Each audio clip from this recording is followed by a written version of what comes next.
इस बार की एक घटना बताते हैं आपको, सच्चाई, घटना नहीं सच्चाई।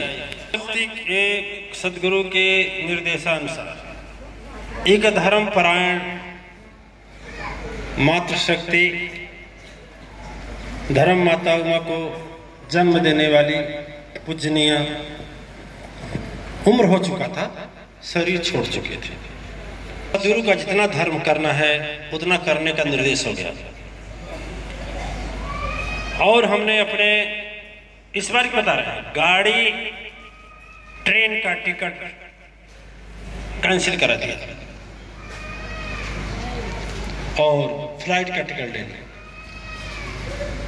25 तारीख को सुबह हमें पहुंचना है, शाम को पहुंचना है, मातेश्वरी शक्तिपीठ सठियाओं का शिलान्यास करना। हमारे सदगुरु जी बोले कि तुम वहां जाकर के उनके आत्मा को शांति दोगे कि यहाँ से, वह तो काम कोई कर सकता है।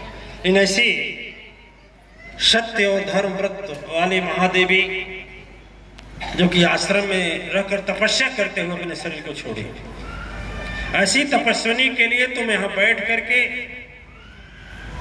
वही सदगति का तपस्या और हवन करो जो कि अपने माँ के लिए किया था।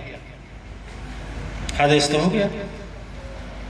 हम कहे भैया उस दिन हमारा फ्लाइट का टिकट है, डांट के भाग जाओ पहले। हमारे डर से नहीं बोला कि कल भर शाम को शिलान्यास करना है। तुरंत जो ही वह डांटी, ये आधा घंटा पहले फोन आ गया बम्बई से, कस्टमर महोदय आपको बताते हुए खेद हो रहा है कि आपकी फ्लाइट जो सुभाष चंद्र बोस एयरपोर्ट से गोरखनाथ एयरपोर्ट गोरखपुर जाने वाली थी, दाना चक्रवात तूफान के कारण कैंसिल कर दी गई। आप चाहे तो पैसा ले सकते हैं। ठीक है, पैसा तो ले सकते हैं, तो शिलान्यास कैसे करेंगे?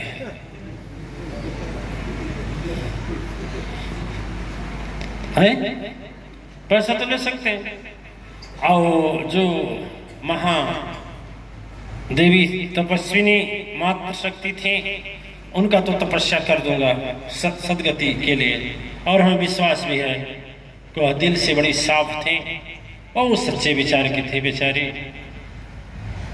तो वह उम्र पूरी हो चुकी थी, तो इसलिए प्रार्थना है कि जहाँ माँ के चरणों में शांति शाश्वतता स्थान मिले तो हो जाएगा। लेकिन वहां का क्या होगा? तो हमने एक स्टेटस जल्दी लिखने नहीं आता है और लोग डालते हैं, बड़ी मुश्किल से लिखा, कि चक्रवात तूफान के कारण सदगुरु महाराज का यात्रा स्थगित अनिश्चित है। अनिश्चित इसलिए लिखा कि क्या पता गुरु जी के पास है, कल मिल जाए मौका। तो सब कुछ तो अपना स्टेटमेंट नहीं दिए, लेकिन धरती माता की बिटिया उस पर एक लिखी, उनका लड़का लिखा कौन लिखा कि जब गुरु जी हमारे तूफाने खुद हैं तो उनको महातूफान रोक कैसे पाएगा? अटल श्रद्धा विधि लेखनी काटी। हमारे गुरुजी बोली, अरे भागा का कर रहे कोनवा में, इधर आओ। क्या हुआ? कल तो कहा कैंसिल हो गया। हमने कहा कैंसिल हो गया। कहा था क्या करेगा? हम कहे हम क्या करेंगे, कैंसिल हो गया।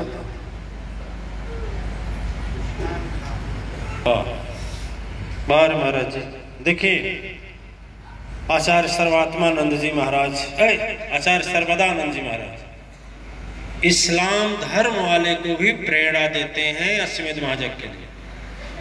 पहले हमारे सुदर्शन जी महाराज थे, और सुदर्शन जी महाराज तो नहीं सुनते हैं 2 बार से, लेकिन सर्वदानंद जी महाराज की प्रेरणा से उस्मान खान ने 1000 रुपया अश्वमेध महायज्ञ के लिए दिया। हम चाहेंगे हमारे आचार्य सर्वदानंद के लिए, इसलिए कि कम से कम इस्लाम धर्म वाले को प्रेरणा तो दिए हमसे मिलने के, हमारे मिलने के लिए।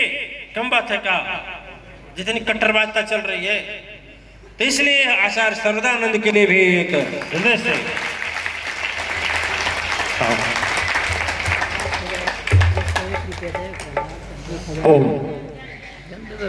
देखिए, हमारे सदगुरु ने कही कि तू चलाता है।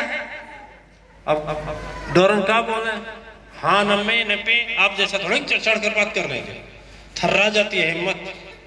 आप लोग बोल ही देते हैं, कुछ कह भी देते हैं, हम लोग हिम्मत नहीं होती है। तो देखिए, तो लिखा था उसमें सदगुरु जी, गुरु जी कौन? जब हमारे गुरु जी खुद तूफान है, तो महातूफान क्या करेगा? 1300 किलोमीटर के रफ्तार से तूफान उड़ीसा के खाड़ी से निकला है, बंगाल की खाड़ी में गिरेगा। लाखों लोग मर गए, कई हजार लोग बेघर हो गए, अलर्ट कर दिया गया, पश्चिम बंगाल छुट्टी शुरू है, यहाँ तक कि स्कूल बंद, 559 ट्रेनें रद्द कर दी गई पूरे भारत की। कलकत्ता एयरपोर्ट से तो केवल एक एयरपोर्ट, वही एक एयरपोर्ट का एक ही जहाज जिससे हम आए, तुरंत कल भर रास्ता साफ।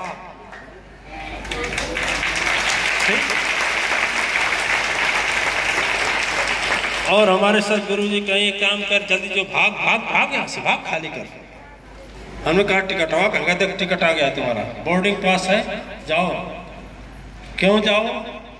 इतना उन लोगों के पास विश्वास है कि तूफान की शक्ति भी अपना रुख बदल दी, और यहाँ आने के लिए पूरे भारत में केवल यहाँ एक जहाज उस दिन आई, और तुरंत उतारा एयरपोर्ट पर। एयरपोर्ट से उतरने के बाद में वहां से तत्काल मातेश्वरी शक्तिपीठ पर पहुंचा। अपने सदगुरु से पूछा, तो कहेंगे देखो 2 प्रकार का प्रेम होता है, एक दिखावा होता है, एक हृदय से। वहां के लोगों में इतना भक्ति की भावना थी, जिस वजह से उसको भी रुख बदलना पड़ा, और सरस्वती बन करके उस धारा के प्रवाह को रोक करके और हमें यहाँ भेजना पड़ा। ठीक है, सोचने वाली बात है। दिव्य आत्माएं, जब मैं कहता हूं कि जब आप भी ज्ञानवान हो जाएंगे तो सब कुछ छोड़कर भगवान और सदगुरु के साथ हो जाएंगे। भगवान जो करते हैं सो सदगुरु जो करेंगे वो। एक हम भजन गाते थे बहुत पुराना,